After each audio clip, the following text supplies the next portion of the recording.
مومن کہتا ہے مولانا پچھلے 10 سالوں سے میری وہ مشکلات جو پچھلے 10 سالوں سے ختم نہیں ہو رہی تھی ان 40 دنوں میں ختم ہو گئی۔ اللہ الرحمن الرحیم۔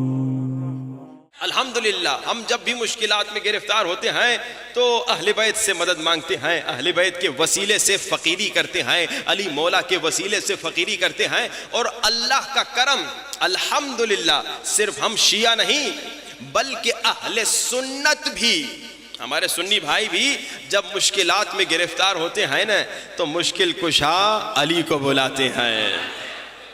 جب ہمارے اہل سنت کے بھائی بھی جب مشکل میں گرفتار ہوتے ہیں تو مشکل کشا رسول خدا کو بلاتے ہیں۔ جب ہمارے اہل سنت کے بھائی بھی مشکلات میں گرفتار ہوتے ہیں تو وہ اہل بیت کے وسیلے سے مدد مانگتے ہیں۔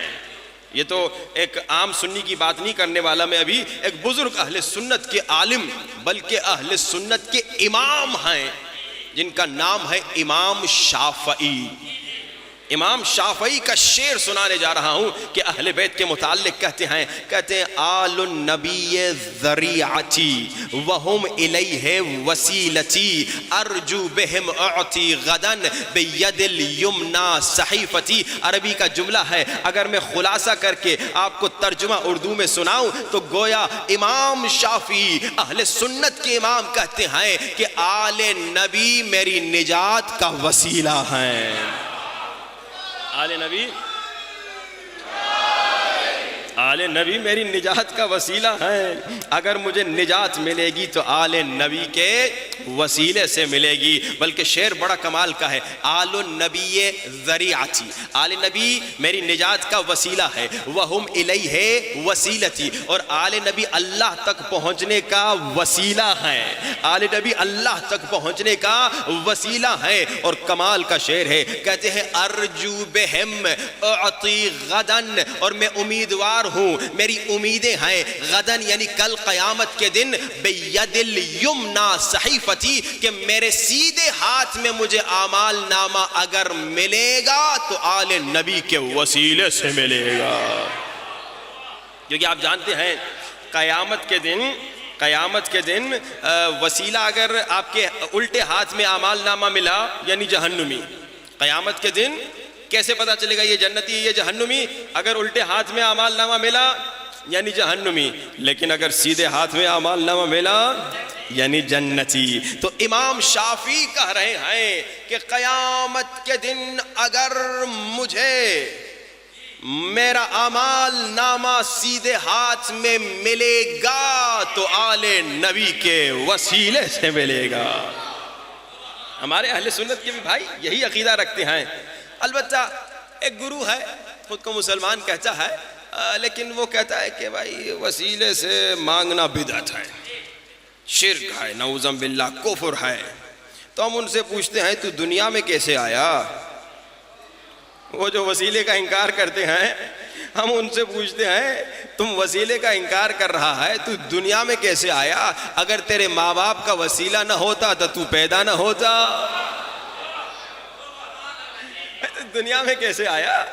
اگر ماں باپ کا وسیلہ نہ ہوتا تو تو دنیا میں نہ ہوتا، تو یہاں نہ آتا۔ یہ وسیلے کے منکرین جو ہیں بڑا اس پہ جب ہم نے غور کیا ہم نے دیکھا یہ اصل میں وسیلے کے منکر نہیں ہیں، یہ علی کے منکر ہیں۔ اچھا میں آپ کو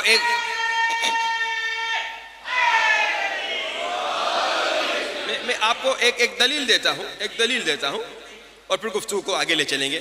دیکھیے یہی لوگ جو وسیلے کا انکار کرتے ہیں دنیا میں جب یہ گھر بناتے ہیں نا تو یہ پلمبر کو کبھی بلاتے ہیں، کبھی الیکٹریشن کو بلاتے ہیں، کبھی انجینئر کو بلاتے ہیں، ہاں بھائی یہ مختلف لوگوں کو بلاتے ہیں، کبھی بلڈر مزدور کو بلاتے ہیں، ہاں بھائی یعنی ان کا دنیا میں گھر تب تک نہیں بنتا جب تک پلمبر نہ آئے، الیکٹریشن نہ آئے، انجینئر نہ آئے، مزدور نہ آئے۔ توجہ حد کا طالب ہوں، یعنی میں ایک جملہ آپ کو ہدیہ کروں اور ان لوگوں کے منہ پہ تماچا ہو کہ بھائی جب تمہارا دنیا کا گھر بغیر وسیلے کے نہیں بنتا،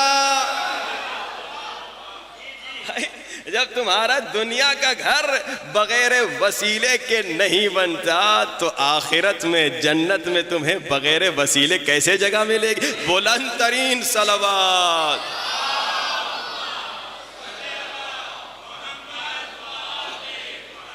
وعجل فرجہم۔ انشاءاللہ ان دنوں میں گفتگو اس موضوع پر ہوگی کہ اگر نجات ملے گی تو وسیلہ علی و آل علی، نبی و آل علی، اہل بیت کے وسیلے سے ملے گی۔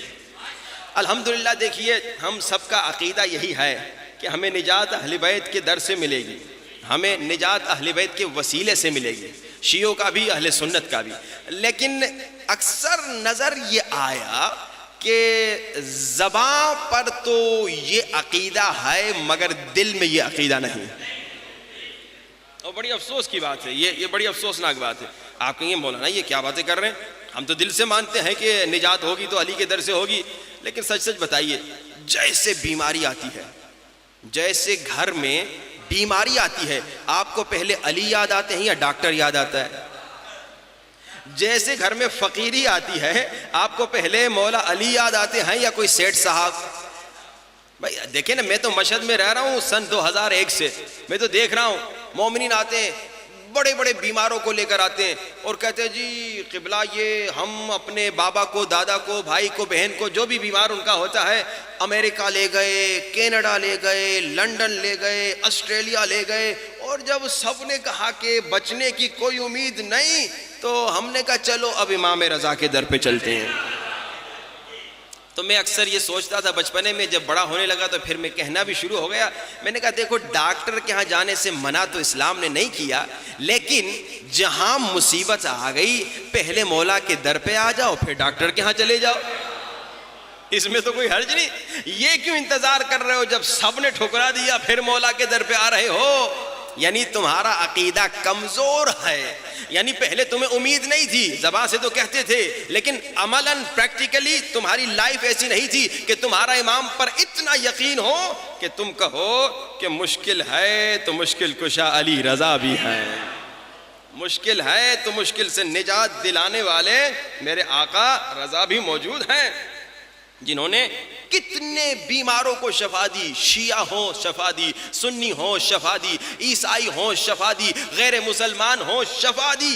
ایک کتاب ہے کرامات رضویہ، 10 جلدوں پر مشتمل، 10 جلدیں ہیں اس کی، اس میں تمام واقعات تو نہیں لکھ پائے کیونکہ بہت سارے واقعات پتہ بھی نہیں چل پائے، لیکن جتنے ان کو معلوم ہوئے حرم والوں کو انہوں نے لکھے۔ ایک عیسائی تھا مشکل میں گرفتار تھا، ہر جگہ سے ٹھکرا دیا گیا، جب مولا کے در پہ آیا تو شفا ملی۔ ایک ہندو تھا، ہر جگہ سے ٹھکرا دیا گیا، مولا کے در پہ آیا تو شفا ملی۔ ایک غیر شیعہ تھا، ہر جگہ سے ٹھکرا دیا گیا، مولا کے در پہ آیا تو شفا ملی۔ لیکن میں یہ کہتا ہوں دیکھو ہندو، عیسائی، یہودی، وہ اگر آخر میں مولا کے در پہ آئے تو بات بنتی ہے، وہ تو جانتا ہی نہیں نا، اسے تو معلوم ہی نہیں نا، تو وہ آخر میں آئے تو کوئی بڑی بات نہیں ہے، اس کو معرفت نہیں۔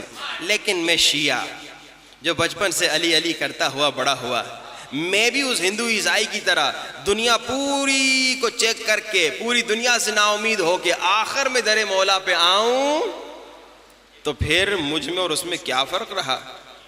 وہ بھی آخر میں اس لیے آیا تھا کیونکہ دنیا نے ٹھکرا دیا تھا، میں بھی آخر میں اس لیے جا رہا ہوں کیونکہ دنیا نے ٹھکرا دیا۔